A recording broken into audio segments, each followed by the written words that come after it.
спектакль, как по центральной деревенской улице идут поющие мужчины. Так громко и уверенно, им можно. Ансамбль «Пышны» из села Мулаши – единственный мужской коллектив на 6-м татарском фольклорном фестивале в Тюмени.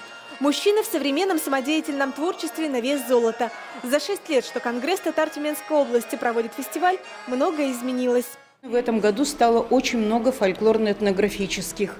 На первом месте я поставила бы, в каждом районе было по 2-3 фольклорно-этнографических, трудно было взять. В этом году фестиваль посвящен памяти фольклористки Альминур Патрушиной. Она собрала богатое наследие сибирских татар, но 10 лет назад ушла из жизни. В зале присутствовали дочь и внучка фольклористки. В этом году в программе финала 135 участников из 8 районов Юго-Тюменской области. Прежде жюри объездило все районы компактного проживания татар, где отобрало лучших.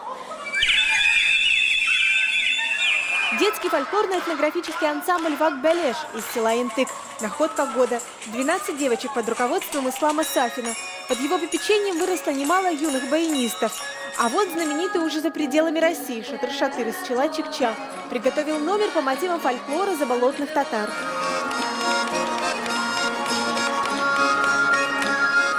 Теперь и представить сложно, что в прошлые века дети развлекались, заставляя плясать деревянного барана под мелодии народных инструментов.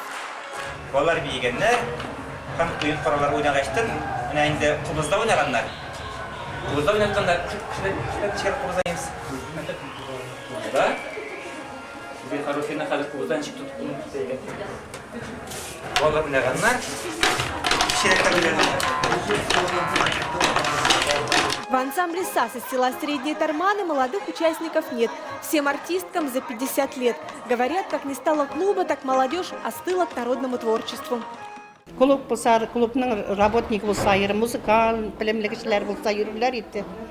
Самый главный клуб болса, бер тартылырлар итте. Нишләйтләр дип кызыксынып кирип карап барлыйдык. Клуб кирәк безгә. С особой миссией на фестиваль прибыл Марс Тукаев, заместитель председателя исполкома Всемирного конгресса татар. Он вручил звание заслуженных работников культуры Республики Татарстан и почетные грамоты. Хәзер килешәктә берничә көннән берничә атнадан соң булачак мөнәҗәтләр буенча конкурслар. Инде бу фестивальгә килгәндә әйткәнемчә бик күп талантлар бар Сибир җирендә. Әле безнең мирасыбыз монда сакланып калган. Ул Сибир татарларының фольклор иҗаты булсын, Казан татарларының фольклор иҗаты булсын. Алар инде хәзер бик күп җирдә бер-берсе белән баетылган, тулыландырылган, менә бик матур үрнәкләр күрәбез. Победители представят сибирских татар в Республике Крым на Всероссийском фольклорном фестивале Тугара-Куен. София Хайруллина, Рамиль Нигматуллин, ТНВ, Тюмень.